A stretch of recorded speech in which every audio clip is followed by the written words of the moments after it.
Alright, this is going to be the first of probably a couple videos on the arithmetic logic unit, the ALU of the computer.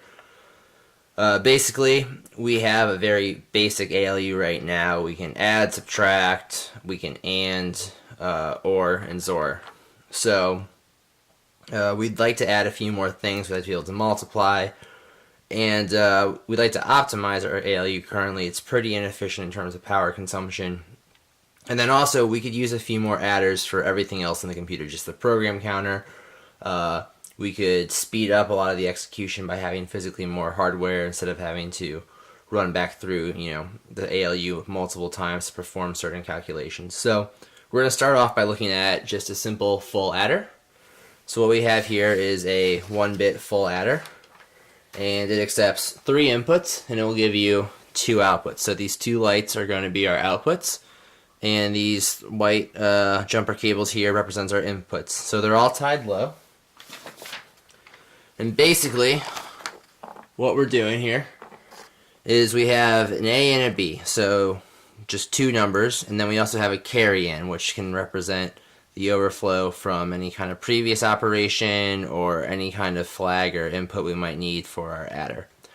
And essentially, you should get either a sum out, a carry out, or both. So if we had a 1 and a 1 for A and B, you would expect 1 and 1 is 2, which in binary would be 1, 0. So you would carry out a 1 and you'd have a 0. And from this table here, you could, if you're not familiar with it already, you can just kind of pause, go through, look at that. But this isn't really so much about what an adder is. This is more so how we're going to implement it in this computer. So that being said, here is our simple adder. We have A, B, and carry in right here. So if A is high, we have 0, 1, because that makes sense. 1 plus 0 plus 0 is 1. If we put B high also, 1 plus 1 is 2, which is 1, 0 in binary. The sum is set to 0 and the carry out set to 1. And if we carry in 1, which means we have 1 plus 1 plus 1, we have 3, which is a binary 3, 1, 1. So pretty easy. If we make a few of these 1-bit adders, we can tie the carry out of 1 to the carry in of the next one, and we can get a full 4-bit adder, which you've seen in previous videos, and we're going to build another one. So go ahead and play with those guys as you wish. But anyway, so the way we're going to do that is, as you know, all transistors. We're just going to use a combination of a few different gates. Basically everything we're doing is built off of inverters, and we can combine them. We got NAND gates, our exclusive OR, and OR gates, which I didn't draw a picture for because there are dozens of ways you can make those, and you can pick your favorite one and do whatever there. But when we combine them together in this method here, we get a full adder. So to start, we're just going to build a few simple gates here. So I'm going to sideline this guy here.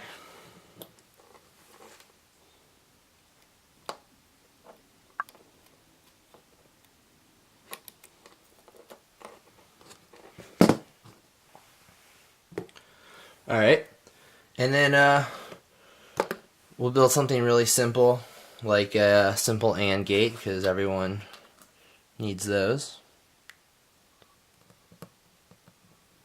So for an AND gate, we're just going to build a NAND gate and then an inverter and invert the output, and we will have a AND gate. So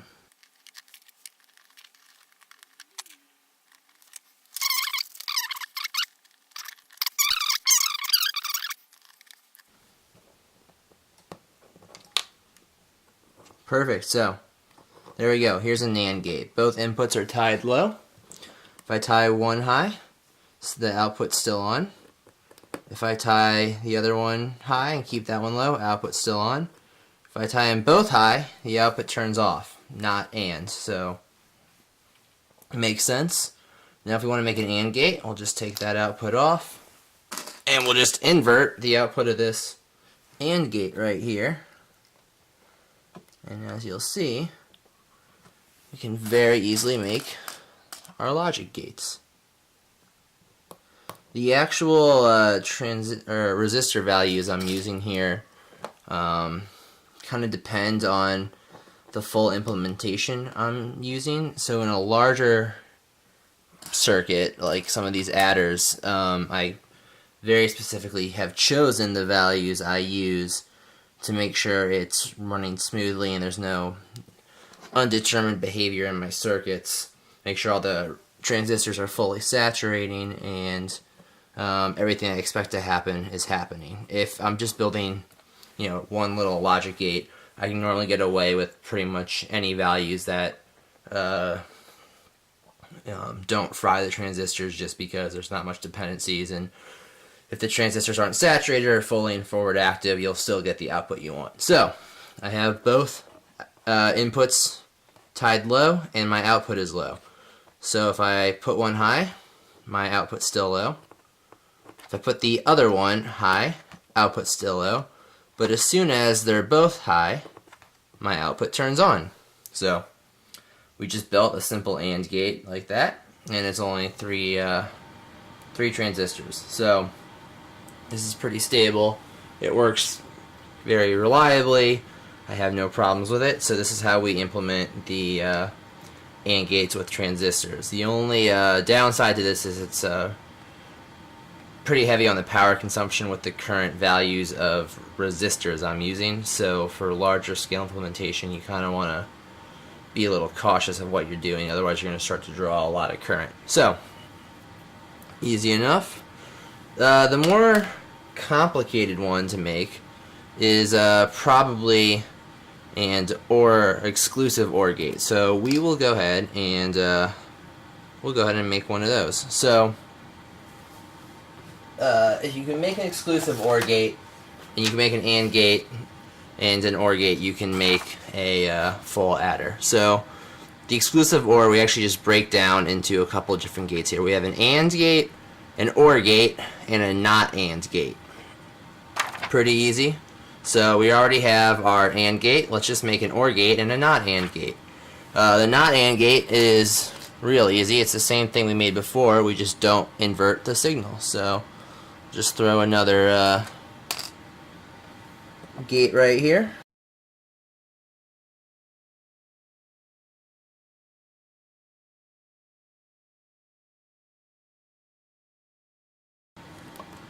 There, so we built, here's our OR gate. It's just 3 inverters that make our OR gate. Here's our not AND gate, and then, I'm sorry, I pointed to the AND gate. This is our OR gate right there.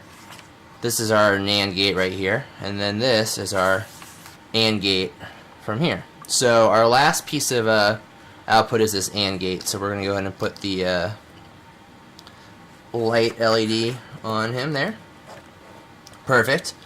And then as you can see, the 2 inputs from the AND gate are the OR gate and the not AND gate. So I will just take him, put him to the output of that guy. Actually, I'll scoot him over there.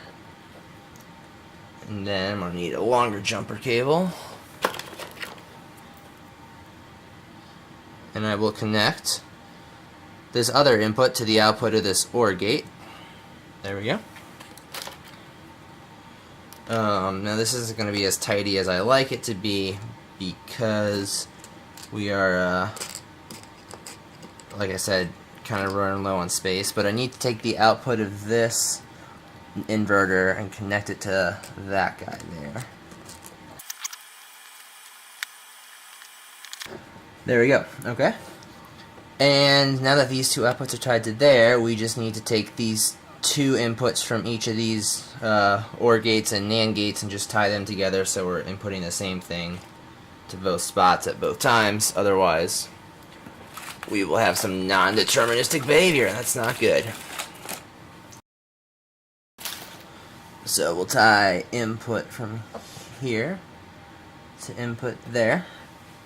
And we'll tie input there to input there. So this is a little bit messier than we like, but basically I just connected the two inputs of the not AND gate and the OR gate, and I connected the output from our OR gate and the output from our NAND gate to the inputs of our AND gate, and the outputs of our AND gate are connected to this LED.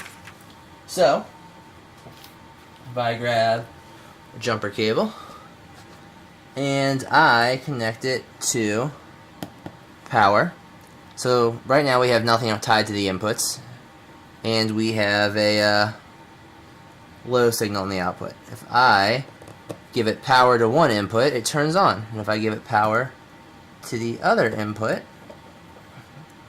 you would think it would turn on, but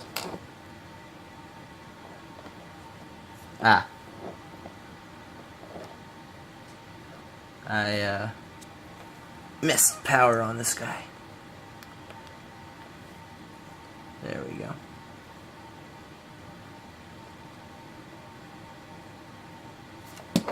Alright, so there's him.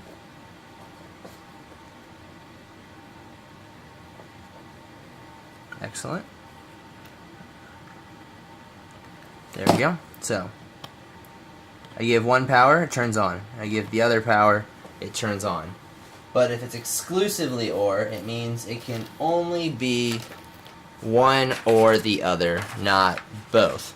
So if I connect power to both inputs at the same time, like this, our output turns off. So, pardon the mess, but as you can see, here's our two inputs, and we have input 1 turns it on, so we can call this A, and we can have input B turns it on. But if we have A and B, it comes off, which is exactly how we designed it. So A and B gives A exclusively or B on the output. So it's only logically high if one is on but not the other. And so if you think about it, that makes sense, because if we have, ignore the carry, and if you have A and B on your inputs, if say A is 1 and B is 0, you get a 1 out of here. And if it's the other way, A is 0 and B is 1, you get a 1 out of here also. But if A and B are both 1 and you were adding them together, you would want a 0 here and a 1 over here somehow. And so that's where this AND gate comes into play. And then we basically do the same logic that we just did here, but right here again for the carry-in, and it's just simple addition. So, that being said, hopefully that gives you some insight onto how we're building these things. We basically just start at the transistor level here, go as low in the gates as we need to, and here I got an exclusive OR gate, which is 7 transistors. As you can see, that's what we have here. We have 1, 2, 3, 4, 5, 6, 7, 8. Why did I say 7? Oh. 1, 2, 3, 4, 5, 6, 7, 8. 1, 2. Oh, yeah, 8. Sorry, I can't count. So the part my hand's covering is not important right now. So the part you can see is the exclusive OR. Here's our exclusive OR. And then we have the same thing here. So if you notice, this part visible is the same as this part visible. We just have another exclusive OR gate. Then we have an AND gate, and an OR gate. So those make up our full adder. And like before, I can put a 1 in, can add another one, and you get 2. So that's how our full adder works. We're going to definitely do a lot more videos on the ALU, because this is going to be a long series of informations that we could definitely break up into several episodes. So hopefully that made some sense. If there's anything in particular you want me to do in the next video, let me know. Otherwise, I will just keep breaking down different components as they become necessary. Thank you.